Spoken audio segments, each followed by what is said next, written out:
welcome everybody to a discussion on disease management in these times of the COVID crisis. Our goal today is to give everybody a discussion on um, what you should be targeting as far as disease management, what diseases may be ones you can potentially overlook for a little bit. And with us today is Dr. Joe Roberts from Clemson. He's an assistant professor and extension specialist of turf pathology. Little background on Joe, if you didn't know, he got his master's with Dr. Clarke, who I'll introduce in a minute, and also got his PhD at NC State, started his career at Maryland, and then we were very fortunate to have him come back to us in the Carolinas. And then our second guest is Dr. Bruce Clarke, who is a professor and I think extension specialist of turf pathology at Rutgers. I don't think he needs much of an introduction because he's one of the legends of turf pathology. And Joe and I are connected to him through Lane Treadway, who also got his master's with Dr. Clarke. And then I think some of you may or may not know me. I am Jim Kerns.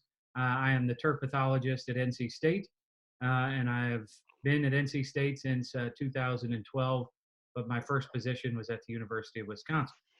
So without further ado, what we're going to try to do here is ask a few questions and have a discussion on disease management from a northern perspective and our southern perspective. So Bruce, I think I'll start with you. And what's currently happening in your area? What's the spring been like? Well, the spring's been about 2 weeks early.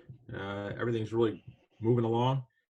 Seed heads starting to come in a lot earlier than normal, and basically superintendents are just trying to grapple with everything with reduced staff and ability to maintain the course, but no plays allowed in the New York, New Jersey, and Connecticut area right now. Oh, okay, so no play at all, just maintenance. That's correct, and limited staff. Okay. And limited budget. Well, these are all topics we'll discuss. So, Joe, what do you want to give us the perspective for the Carolinas? Well, like Bruce had mentioned, we're way ahead. And for me being back in the Southeast, it's very much ahead from what I'm used to, because not only is the Mid-Atlantic ahead from my experiences over the last few years, but being back in the Southeast, we're definitely ahead as well. One thing that we've been constantly seeing, I guess, even throughout the winter months, that's supposedly going to continue is the wet weather conditions, which that's going to create some challenges when it comes to managing pests, especially with coming in out of dormancy for some of the warm season turfs, as this is a particularly challenging time of the year for managing diseases with the transitions coming out of the winter months. Right. Hey, Bruce, has it been wet up in the New Jersey area as well? Yeah, exactly. Like every other day raining, and it's really pushed back some of our efforts to control certain diseases, especially where we need to water certain products in. It's just been really difficult to do that. So maybe, Joe, I'll throw this one out to you right off the bat, and we'll get to Bruce.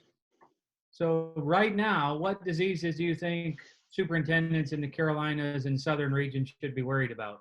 Well, so, one of the things that we're really seeing, especially if you are a little low on fertility going into the winter months, and particularly with the interesting winter or lack thereof that we observed as far south as we are, we're seeing a lot of the low fertility issues popping through. So if you were under fertility or you were out of control window for diseases like dollar spot, or cream leaf blight, we've really seen, issues with those foliar diseases, and those are things that have really popped out. I know that, particularly on greens that we have at our research station here in Florence, we do try to manage those, from a standpoint of understanding these disease issues. And, right now we, obviously coming out of transition, so we have the normal transition diseases like spring dead spot, in areas that were not treated. and also in some areas that were treated, depending on your timing and windows of application. But again, also the foliar diseases, particularly again, stressing the low fertility, because we've been in a situation where we've kind of had the ups and downs of, warm temperatures, and yes, the turf went, would go off color and go brown, but we would still see a lot of changes through the winter months. And I think that that's really exhausted a lot of fertility measures. And now that's showing through with certain diseases like dollar spot and others coming through now that we're transitioning into, back into growing temperatures. Yeah. Bruce, how about for you guys? What diseases should they be worried about right now? Well, we're coming out of winter, obviously, and as Joe said, we didn't have much of a winter, so snow moles were not a lot severe, at least in our region. Right now, I think superintendents have to think about take-hole patch. If they've had a history of take-hole patch in the past, those initial applications usually should hit between 40 and 60 degrees soil temperatures, so we're already in the mid-50s here. Also, fairy ring. If people had a history of fairy ring, as you guys, Lane and the people at NC State did some great work, Lee Miller, with timing of fungicides for fairy ring applications. That's usually around 55, 60 degrees soil temp. So we're just at that point right now. So we're recommending people go out and hit their fairy ring prone areas with a good DMI to get good control.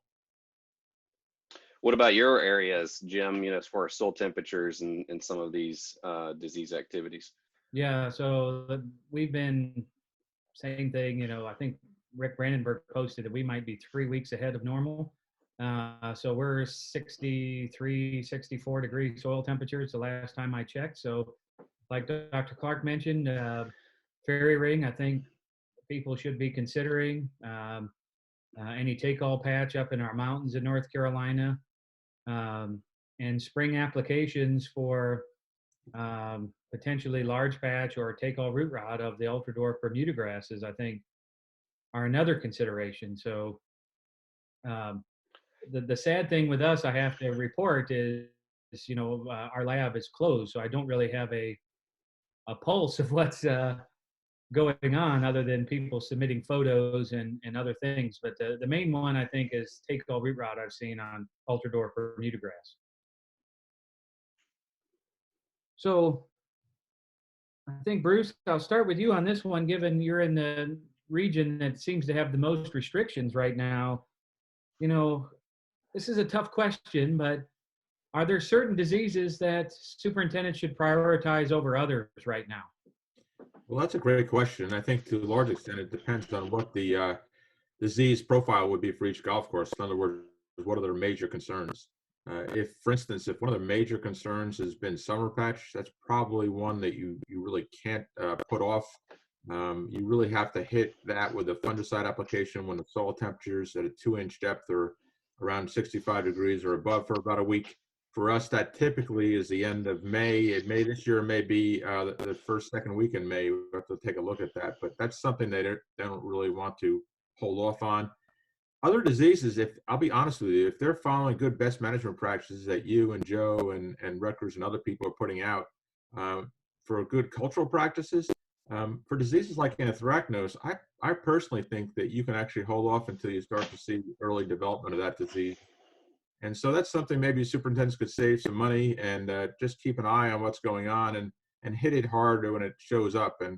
But if they're not on best management practices, nitrogen, fertility, what have you, that's not going to happen, and they need to get fungicides out there. That's a really good point. And folks, I want to stress that you heard that from the god of anthracnose right now, who's done, how long is it, Bruce? 15 years of research? Well, I think Jim Murphy and I have been working for about 20 years on this, and if you can't get it done in 20 years, Jim, I guess you can't get it done. Well, you didn't pick the easiest disease to work with. Well, So can I ask a follow-up? Joe? Well, I was going to ask a follow-up to Bruce regarding particularly diseases like anthracnose in this time of year, given reduced maintenance. And, one of the things that we saw early on with anthracnose was incremental increases in mowing height. and thinking about that as a means to reduce the potential for anthracnose, but reduce a number of diseases. So, what do you think in terms of reduced maintenance and trying to balance, what we, going into the season? Do you have a target height that you would recommend given the state that we're in and reduced mowing practices or possible reduced mowing? Well, that's a great question, Joe. I mean, I think at least in the tri-state area up in the Northeast here, since there's no play, there's really no reason to be maintaining it at at a tenth of inch or below. I mean, and they don't have the staff, so bumping it up to unheard of mowing heights of like 5/32. I mean, something like that. It's something that would actually, it's not going to affect play because there is no play. But you're right; it would really significantly reduce the intensity of anthracnose, as well as some of the other stress-related diseases. So this may be an opportunity for people to actually raise the height of cut and not really have any consequences from the membership right now. That's actually a really good question, Joe. I saw it was a presentation or maybe a quote from some of Bill Kreuser's work on growth potential that shows, incrementally raising the mowing height reduces that growth potential of the plant. So it's not growing as much, meaning we don't need to mow it as much. And I think even in our area, Joe, where we have play, I think our superintendent should have a sign out that says, due to this crisis, we shouldn't expect the same playability because I really worry about how long this continues, right? And everything's good right now because it's not gotten real stressful. If we get into May 15th, June 15th, and we're still on limited budgets, things could get really intense in the Carolinas. Yeah, and given the weather patterns, I think May 15th is probably a more likely scenario than June. Or May 1st. Yes, yes. So what about for us, Joe? What do you think our superintendent should be prioritizing at this time? Well, I mean, I think that, being able to, to manage some of those, well, exactly like you were just saying, trying to, push growth where you can to a certain standpoint of minimizing stress, but also recognizing, the potential for the stress that could be coming and, not letting things get, too out of hand. So as far as particular diseases, the ones that I had mentioned, particularly, foliar diseases like dollar spot, they can cause a significant amount of damage in a short period of time if left unchecked. Some of the other foliar diseases, may not take the turf down quite as much. And, as we get into better weather, diseases like cream leaf blight and stuff, those are going to be more, issues that will clear up on their own. But, but issues like dollar spot, and I think that's, definitely something to think about. Now, like you had mentioned with the root disease issues, obviously these being much more, detrimental in terms of, reduced density and long-term impacts, especially given where we are in the year. These are issues that I do think, to try to get attention to, diseases like take all root rot, that, being such a detrimental pathogen, to ultra dwarf management and, the long-term ramifications of leaving issues like that unchecked will persist well into the season. So I think that those are definitely some targets to think about. So I think that maybe brings us to another nice little segue here of, at least on my end, what I've been advocating to folks that have asked is, this is assuming they participated in early order last fall. Should superintendents be targeting some of these broad control products, these tank mixture products, that pre-mixed products, I should say, that have, very, very wide control ranges at this time? Because to me, it seems like a effective way to limit applications if we're getting something out there. So I'll alternate back to you, Joe. What do you think about that strategy? Well, I mean, I think that the broad spectrum fungicides are a really great option. And if you do still have some maintenance activity going on, I think that right now I would consider targeting the specific issues that that you can with specific AIs if you have them, but then still keeping those more broad spectrum fungicides on hand, and especially fungicides that we know have a more longer residual in terms of potential closures and increased limitations for activity. So obviously, this being a time of year where a lot of diseases are active. I'm mentioning a few foliar diseases and root diseases, and then you're mentioning others. So we have a lot of disease activity, particularly, I mean, regardless of cool or warm season. I mean, it's just a particularly difficult time of year. But these newer fungicides or pre-packaged fungicides that do offer broad spectrum control are really important. And I think another factor is looking at, again, that residual activity if we do get into a situation where we have some extended closures or more restrictions on our ability to get maintenance out, because again that increases that window between where we can make our applications. Bruce, what do you think about strategies like that, looking towards these prepackaged products? Good question. Prepackaged products or tank mixes, I think, are pretty much the way to go in this situation. Like Joe said, it might allow you to extend your interval, but also timing it and using some of the good disease predictive models out there, like the Smith-Kerns model is an excellent model. And going out when you first expect to get disease, and then hitting it very hard with a high rates of a broad spectrum premix or tank mix should really help extend the interval of control. And as a follow-up to that, didn't both of you do some research at watering in some of these DMIs and broad spectrum products that still translated to pretty good dollar spot control? Yeah, I think you still get good control. It depends on how much you're watering it in. It depends on the texture of your soils. If you have very sandy soils, you don't want to water excessively. But for the most case, if you're going in for, say, a summer patch or a take-all patch and you want to slightly water that product in, as long as you're dealing with penetrants, they'll get absorbed to the root system and translate upwards pretty well.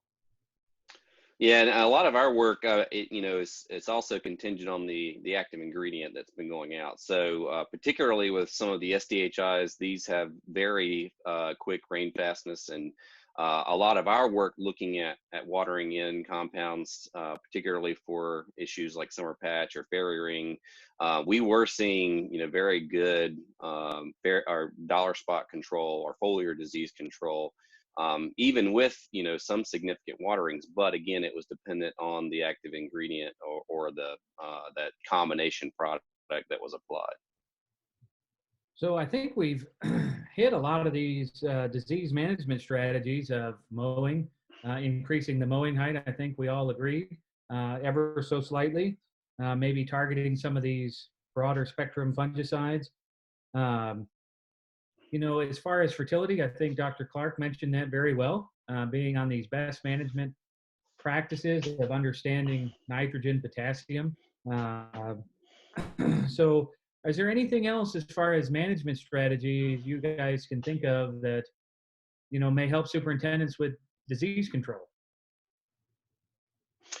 Well, I think one is thinking about some of these diseases that are more likely to dissipate with improved weather conditions, and recognizing diseases that do need fast action as opposed to diseases that are likely to dissipate. So one disease that we've seen a lot particularly on our cool season greens, and I'm sure you've probably seen a fair bit of this at both of your locations, is diseases like yellow patch.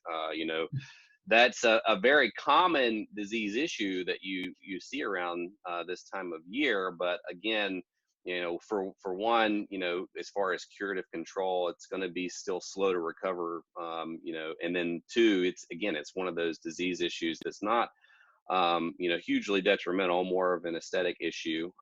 But again, to think about something that's highly relevant that's going to be running, in conjunction with that is a disease called brown ring patch. And we've seen a lot of that also on our cool season greens at the station.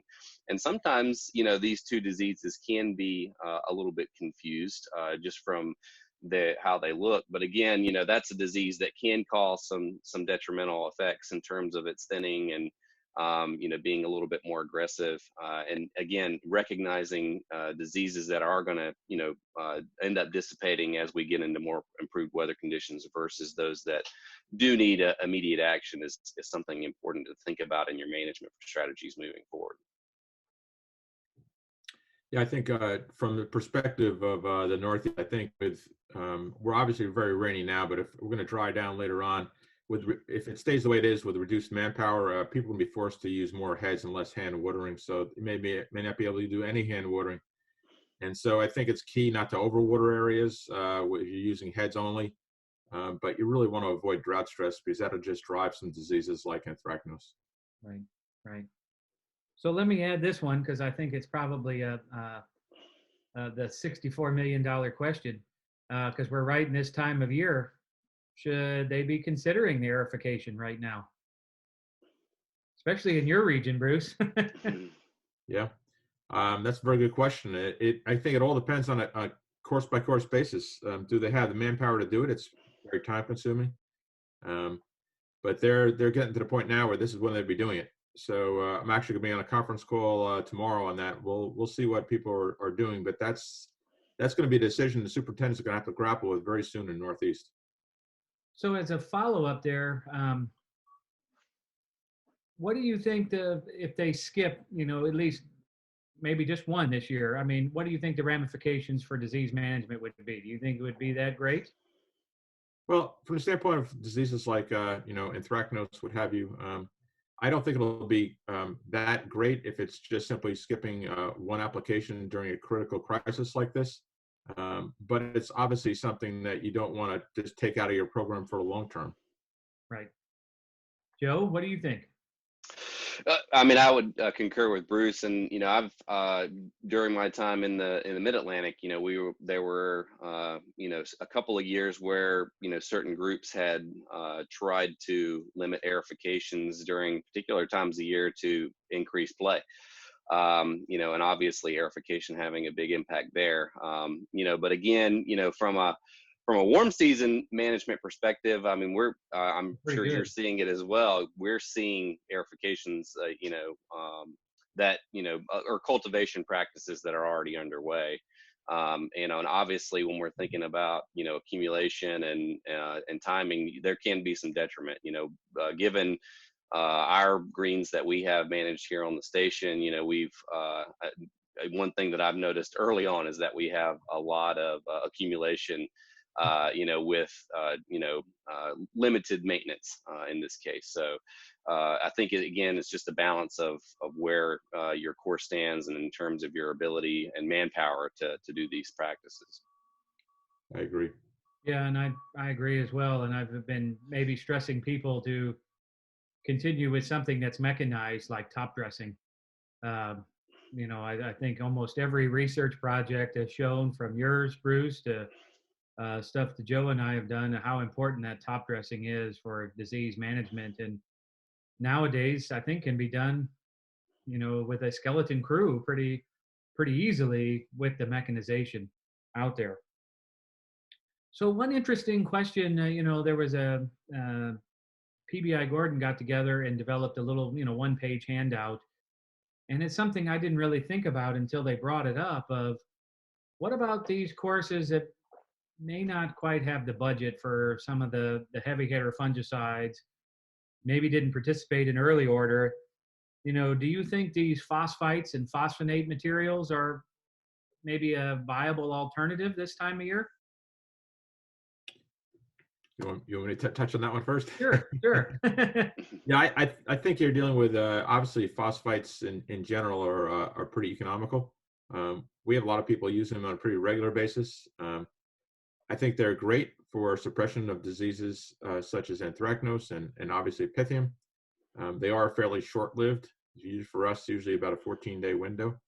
But I guess, from the standpoint, if you don't have the budget for the heavy hitter fungicides, as you said, those surely will help take the edge off of major diseases like Pythium and Anthracnose. Yeah. Okay. Joe, what do you think? Yeah, I mean, I would agree with Bruce. I mean, I guess the one thing is, while they can be, great supporters in a program, they're not full replacements for, our Pythium fungicides. And, it's nice to at least have, some reserves if you can on hand to address, particular outbreaks and, should that arise. And, again, trying to balance that with your cultural management to avoid those disease issues as well is going to go a long way. Yeah, I just add, I totally agree. And I was speaking from the perspective of if they just didn't have the budget and they're trying to limit what they're going to Of apply. course. I agree totally with Joe. If they get a breakthrough on Pythium, and really severe, you need to go with a heavier hitter than say a phosphite. Yeah. But we have seen, particularly in our work when I was at University of Maryland, obviously I haven't done a lot of work with the phosphites on Ultradors, but in managing cool season greens, through the summer, utilizing, regular applications, we did see some really good responses in terms of stress management. And again, like Bruce had mentioned, some, reductions in, some of the diseases as well. Very good. So I think we had some nice discussion there, and I think we should always end on something really positive. And so I'll throw this one out to you, Bruce. What's some of your most interesting work right now, or things you've seen in the turf industry that you think is cool or positive to end this discussion on? I'm glad you're ending on a positive note, Jim. Now, there are a lot of positives. I mean, I think there's some really interesting work done throughout the country right now. Some of the work that excites me is looking at some of the models that you actually helped develop, like the dollar spot model, the Smith-Kerns model, and one of our students, James Hempfling, who graduated a year ago, he actually showed that you can actually improve the efficacy of fungicide applications using that model on the more tolerant dollar spot cultivars by actually looking at the slope of the risk index. And I think some of that work may really help with people who are going to some of the more improved dollar spot cultivars of bent, which they should be going to if they possibly can, to save big bucks there, and then tweaking the model a little bit. That model is a great model, and it was developed for, as you know, for more susceptible grasses. I think slight improvements for more tolerant grasses could even save more fungicide dollars. Oh, that's awesome. How about you, Joe? Well, I mean, I'm in a really exciting time because I'm in a new place and a lot of new activities. And I guess if you both know about my history, I've kind of jumped around in terms of pathogen groups and started my career in research and looking at fungal diseases, and was one of the early members of the Anthracnose project, and then moved into looking at bacterial diseases when I was doing my PhD. And now I'm doing a lot more work looking at nematodes, being a big issue, here in the Southeast. And, that's really exciting. And, we hope to be looking at, some of these newer soil amendments that are marketed towards, enhancements in soil activity and for their potential deterrent or even just boosting plant health, so that you can have greater tolerance, of nematodes. But I guess in addition to, your question, you kind of mentioned, the research side of things, and then thinking about, just activities in the turf industry. One of the things that has just been amazing is just being able to see how the industry has been able to pivot, given all of the issues that we are facing. It's really exciting to see people come together and really share ideas and ways to manage grass, manage playability, in the event that you are able to continue play, and then again, ways to minimize transmission. I mean, it was just amazing to see how quickly ideas spread across social media on how to minimize, transfer of the flat stick or touching the cup. It was, within a period of 24 24 to 48 hours, there were multiple ideas that came across that are still being utilized. And I think that is something that really speaks truly to our industry as a whole, regardless of, being in the Southeast, Northeast, or wherever. It was just really exciting to see that amidst a global issue that's going out right now. Yeah, I'd have to agree, Joe. Actually, since we're fortunate to be able to play golf in the Carolinas, I played Saturday and Sunday, and the different strategies that people have used is just amazing. And you can play this game in certain circumstances while maintaining the social distancing, requirements that are out there. And to me, I think that's what is one of the coolest things I've seen is this industry really unites together. I know there were times that I know Dr. Clarke could talk about to where there were arguments and and things amongst turf pathologists, but that doesn't really seem to happen anymore. And people work together. So I think one of the more exciting things is we have this new dollar spot consortium that hopefully will be able to meet again to address things like Dr. Clarke mentioned. How can we refine our understanding of dollar spot? And then Joe, I think you helped develop this understanding of the turfgrass microbiome. And I was thinking about that today. I just finished teaching biocontrol in our graduate class and reviewed a couple papers with them, using this MySeq technology, and amazing to understand the influence of nitrogen fertility, just solely on the influence of the microbiota and reducing disease. So those are some things I think are just super cool. And I know Dr. Clarke probably wishes he maybe had another 20, 30 years in him, but maybe not. Maybe I'm speaking for him there. No, it's exciting. The stuff that Joe Roberts and other people are doing in the turfgrass microbiome are really exciting, and it's a wonderful time. It's I totally agree with both of you gentlemen. It's nice to see how the industry pulls together during a time of crisis, and you don't see some of the arguments we used to see, and people are all in it just to work together and make golf a better game. Well, anything else you fine gentlemen want to add? I want to add one thing. I'd like to give a shout out to one of our colleagues, Carl Dannenberger, who's Yes. recovering from a COVID-19 infection, and we're all thinking about him and sending him our very best for speedy recovery. Exactly. Get well soon, Carl. Yes, get well. We're all praying for you.